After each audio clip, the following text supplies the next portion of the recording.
Matatizo yanakuja polisi wakianza kushughulikia siasa. Huko nyuma tulipokuwa tunapata cases hizo za public interest, mahakama ilikuwa inashirikiana na polisi kupanga watu, na wakija wengi wanazungumza nao kwamba sio kwamba tunawazuia msiende kusikiliza kesi, sababu ni kwamba hakuna nafasi ya kutosha. Kwa hiyo taruhusu watu kiasi fulani wataingia, wengine labda mtakaa mahali. Ndio ilikuwa inafanyika hivyo kwa kushauriana. Hapa ikaonekana ni mapambano, sio kushauriana. Ni kwenye geti imezuiwa wasiingie, wala hujui kama kule kuna nafasi ama hapana. Ni kuzuia. Na walivyokuja polisi hawakuja kwa njia ya amani. Maana unakuja unashughulika na hili, uje kwa amani. Ukiona iliyotokea tarehe 24 na baada ya 28, walikuja kwa mtindo wa vita. Uko kwenye uwanja wa vita, umejiandaa, una silaha, una magari mengi tu, askari wengi sana. Kwa hiyo una bunduki, una marungu, umevaa helmet, una mbwa, una farasi.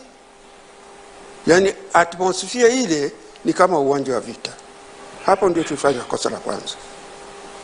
Ingewezekana kabisa kusema hapa ni kweli hakuna nafasi ya kutosha, watakaoweza kuingia hawa wengine, ama wafanye utaratibu mwingine. Na nadhani technology sasa imeendelea, wangeweza hata kuwa na screen mahali fulani wakasikiliza. Lakini inaonekana kama mapambano.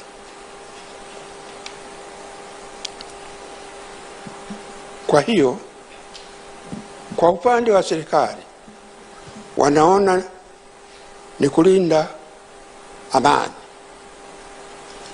Kwa upande wa Chadema wanaona hii ni kuonea, na kila mmoja amechikia upande wake. Nadhani hili la kesi hiyo kuna misingi, maana sijui, maana wakati wote huwa uamuzi ni wa mahakama, lakini hapa inaonekana uamuzi ulikuwa wa polisi. Turudi kwenye taratibu za kawaida, Lakini ilikwenda mbali zaidi, na hii inasikitisha kidogo, kwa sababu ndio inapandikiza mbegu ya vurugu ya baadaye. Siku hiyo kuna wananchi walikamatwa na polisi pale pale Kisutu, wakawekwa kwenye magari, wakachukuliwa na polisi. Mambo ya kawaida, ungetegemea wanapelekwa kwenye police station. Hawakupelekwa kwenye police station. Baadaye wamekuja kutoa maelezo, wamezungushwa sehemu mbalimbali, wengine wamekwenda kutupwa kwenye msitu sijui wapi, Mabwepande.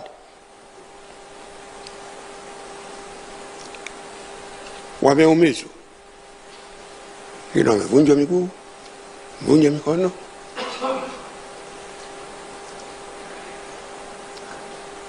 Polisi, yani pamoja na yote yale kwamba imeonekana wanatia watu kwenye magari and so on, wanawachukua, wanasema hakukamata watu.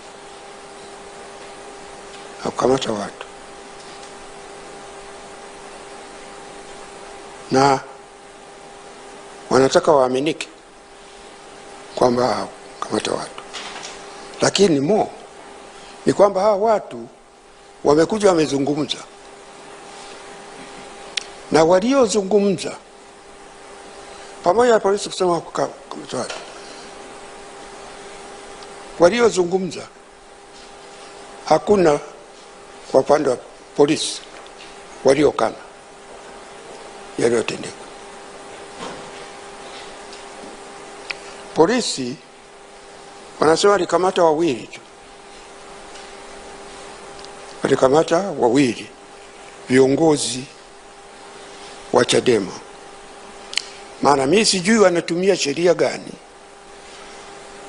kwamba hawa walikuwa njiani kwenda mahakamani, Heche na Mnyika. Heche amekamatwa Saranda Bridge, kuna police station pale Saranda Bridge, amekamatwa pale saa 2 oso asubuhi, hakuonekana siku nzima. Wanatafuta yuko police station gani, haonekani. Yeye mwenyewe anatoka, niliona kwenye press conference yao ile, ameeleza kwamba alichukuliwa, wakazunguka, wakaenda Ununio, Mbweni, wapi, yuko kwenye gari tinted, hapati maji, hapati chakula, wanazunguka siku nzima. Mwisho anakwenda Oysterbay police station, na huko hateremshi, yuko kwenye gari. Baadaye wanasema mrudishe nyumbani. Kwa maelezo yake anasema anaelekea huko, anaona anapita sehemu, mpaka tena wamekwenda Mbweni. Mbweni ndio sijui wasaidizi wake wameweza kukimbia, karazipo polisi wamerudi mpaka Kunduchi, kituo kidogo cha polisi, ndio anamwambia aenda atoe maelezo. Aliyosema yeye akasema yeye atoe maelezo, basi wakasema tunachukua particulars, wakamwachia. Ametoa maelezo haya, polisi hawajakana. Unamchukua mtu, sisi ni wanasheria wa zamani, hatujui utaratibu wa siku hizi. Hivyo kwa tunaweki na polisi, ukimkamata mtu unampeleka police station, unamchaji. Haikuwapo unamkamata mtu siku nzima, unazunguka naye, kisha unamwachia bila kumchaji. Sijui ni sheria gani inatumika hiyo. Na Mnyika naye ana the same story, polisi hawajakana, na wanataka wananchi waamini. Na haya yote yalizungumzwa, hakuna kitu. Nasema hii kwa upande wa polisi. Nilisema 2020, nilisema 2024, tuache kuhusisha vyombo vya ulinzi na usalama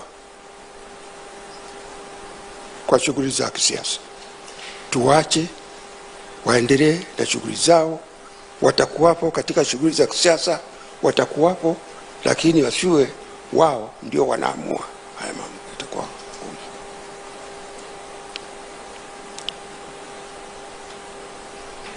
lakini ukiona hata kesi yenyewe wanabishana. Nadhani serikali imeomba, sisi kama ni serikali, imeomba kwamba kesi iendeshwe kwa mtandao. Wameomba. Sasa wanabishana na utetezi. Nadhani ni lini mahakama naamua? In a few days time. Lakini ukiona kilichotokea ni kwamba ni kama mahakama inaanza kuingiliwa.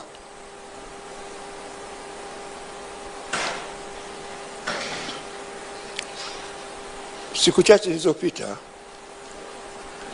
nilikuwa naangalia proceedings za bunge. Nikakuta mwanasheria mkuu anazungumzia matumizi ya mtandao na kudefend matumizi yale. Hii kesi iko mahakamani.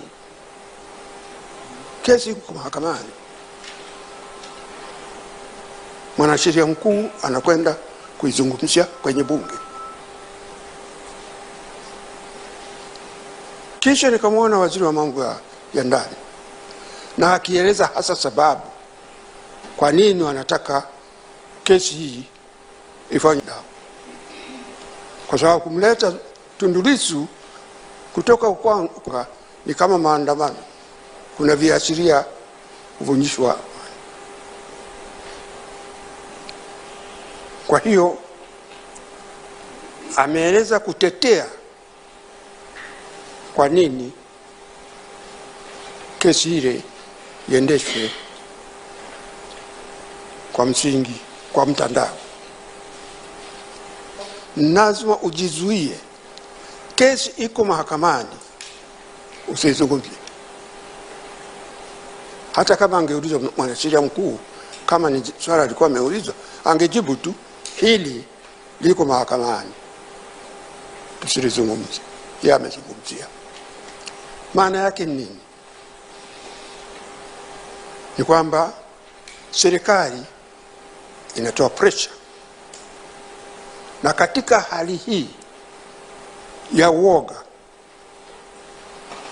inawezekana hata mahakama ikasita, na ikifanya uamuzi inawezekana watu wasiamini imefanya uamuzi ule independently, kwamba kumekuwa na pressure.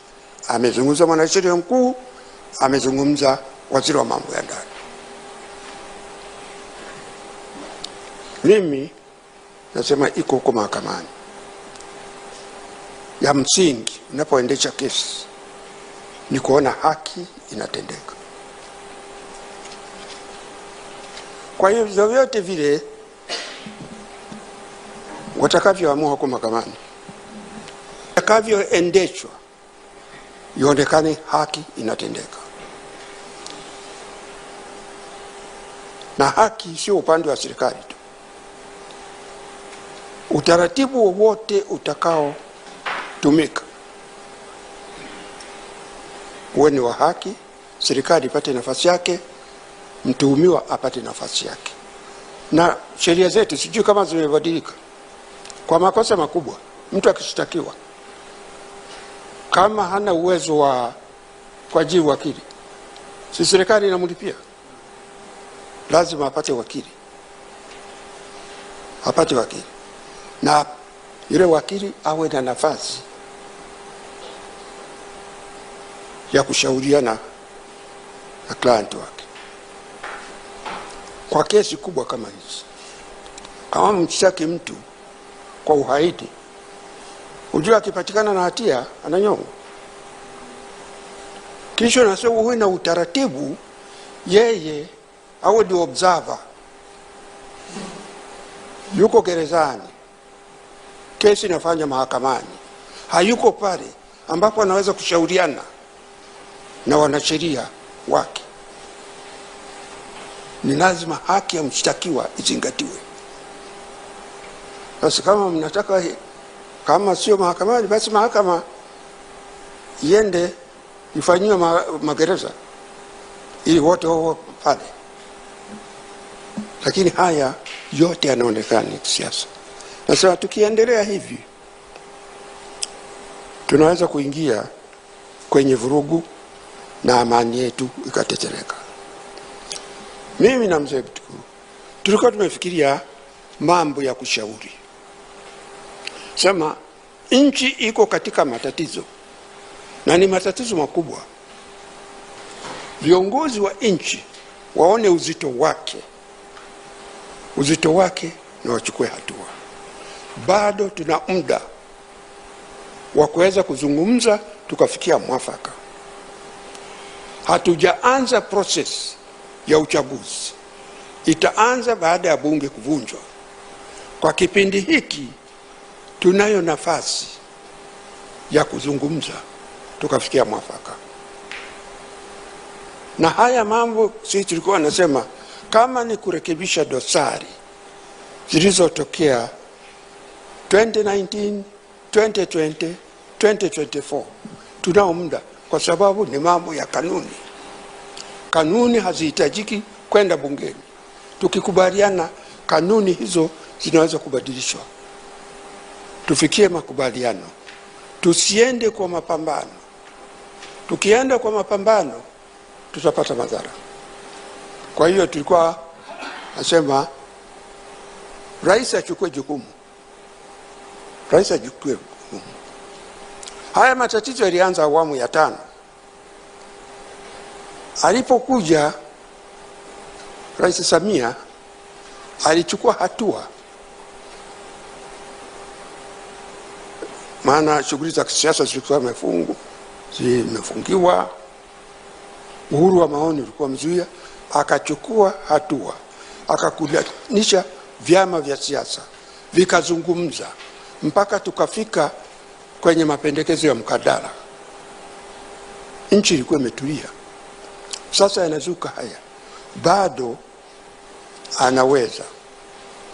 anaweza kwa kuona uzito wa jambo hili na kwamba maridhiano kahili ni muhimu, inaweza akawaita hasa wanaohusika,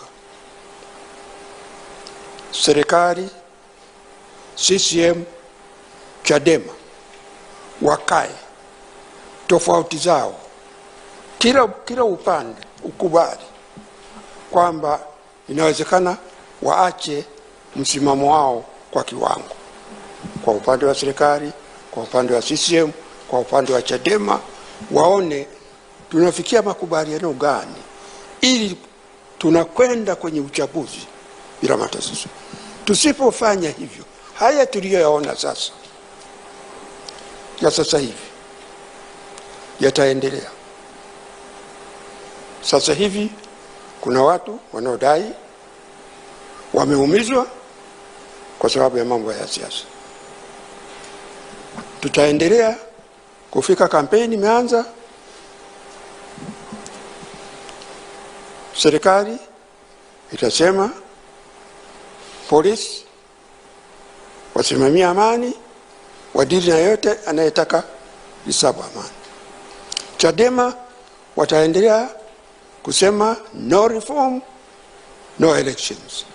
Katika kampeni hiyo aina hiyo kutakuwa na migongano, na migongano hiyo inaweza kuleta madhara kwa wananchi.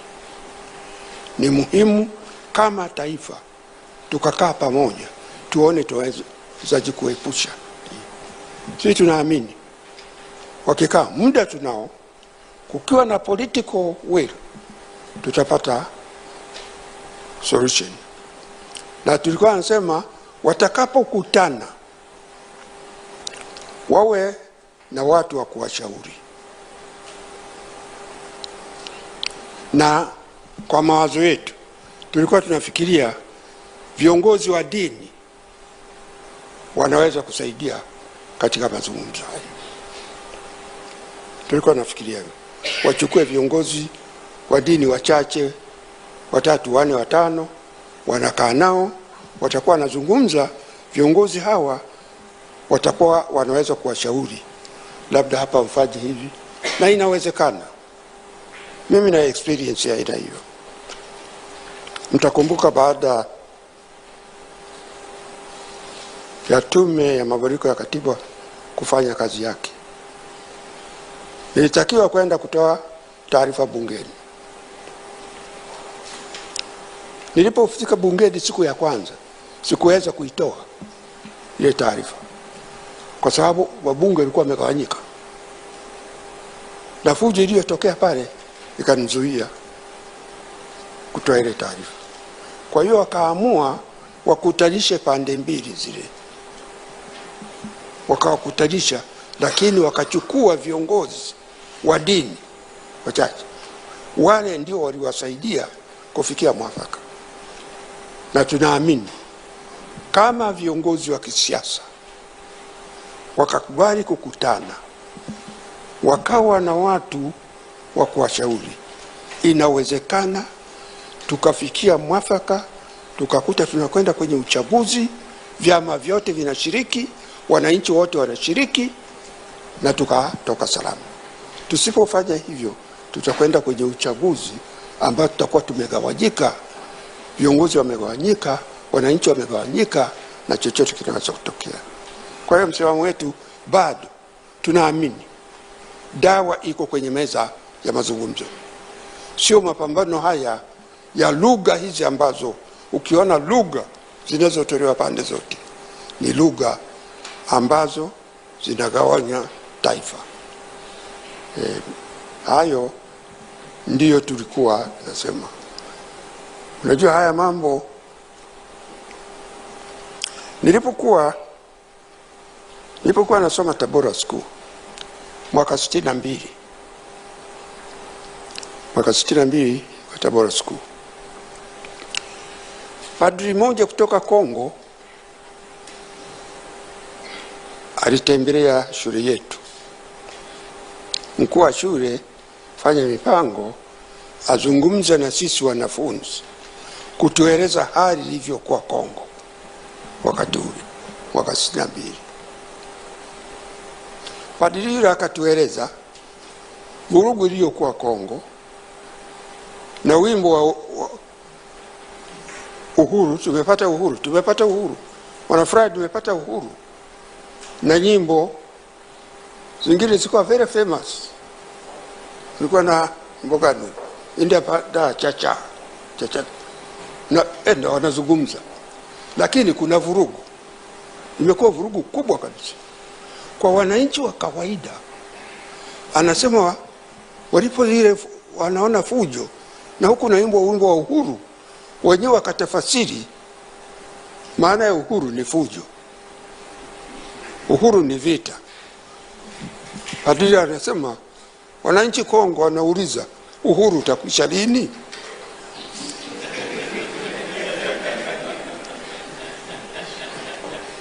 Sasa na hapa sisi tunaimba democracy, nasema kila kitu democracy, lakini tunayofanya yanawagawa wananchi, yanaleta mambo ambayo yanaleta woga kwa wananchi. Watu wanatekwa, watu wanapotea, na haya mambo haya wananchi wanakuwa na woga, sio kama tuliona hiyo. Naomba tusije tukafika wakati mwananchi akaanza kuuliza demokrasi itakwisha lini. Asanteni.